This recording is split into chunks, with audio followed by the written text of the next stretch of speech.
విషమంగానే జయలలిత ఆరోగ్యం ఉంది. అలాగే మృత్యువుతో పోరాడుతూనే ఉన్నారు జయలలిత. మరోవైపు అన్నాడీఎంకే ప్రధాన కార్యాలయంలో శాసనసభాపక్ష సమావేశం ముగిసింది. ఈ సమావేశంలో శాసనసభాపక్ష నేతగా పన్నీర్ సెల్వంను ఆ పార్టీ ఎమ్మెల్యేలు ఎన్నుకున్నారు. జయలలిత వారసుడిగా సెల్వంను మరికాసేపట్లో లాంఛనంగా అన్నాడీఎంకే ప్రకటించనుంది. పన్నీర్ సెల్వంకు మద్దతుగా ఎమ్మెల్యేల సంతకాలు కూడా చేశారు. కాసేపట్లో గవర్నర్ను పన్నీర్ సెల్వం కలవనున్నారు. ఇటీవల జయలలిత సీఎం పదవి మినహా తన చేతిలో ఉన్న కీలక మంత్రిత్వ శాఖలన్నింటినీ తన విధేయుడైన పన్నీర్ సెల్వంకు అప్పగించారు. గతంలోనూ 2 సార్లు జయలలిత సీఎం పగ్గాలను తాత్కాలికంగా పన్నీర్ సెల్వం చేపట్టారు.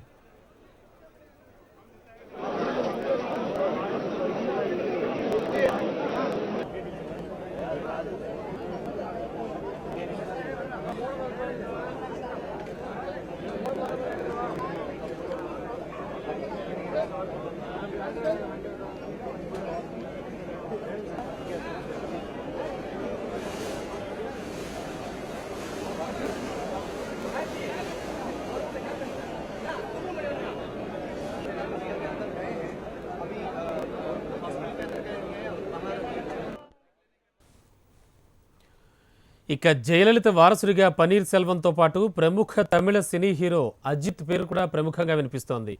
ప్రస్తుతానికి పన్నీర్కు ఎమ్మెల్యేలు మద్దతు ఇస్తున్నట్లు వార్తలు వస్తున్నప్పటికీ పార్టీని సమర్థవంతంగా నడిపే సత్తా సెల్వానికి లేదని భావిస్తోన్న ఓ వర్గం అజిత్ పేరును తెరపైకి తెచ్చినట్టు తెలుస్తోంది.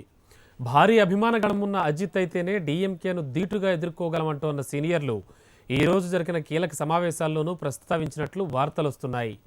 జయలలితకు కుమారుడు లాంటివాడుగా పేరు తెచ్చుకున్న అజిత్ను వారసుడిగా ప్రకటించేందుకు అన్నాడీఎంకేలో ఓ వర్గం తీవ్రంగా యత్నిస్తున్నట్లు తమిళ రాజకీయ వర్గాలు చెబుతున్నాయి.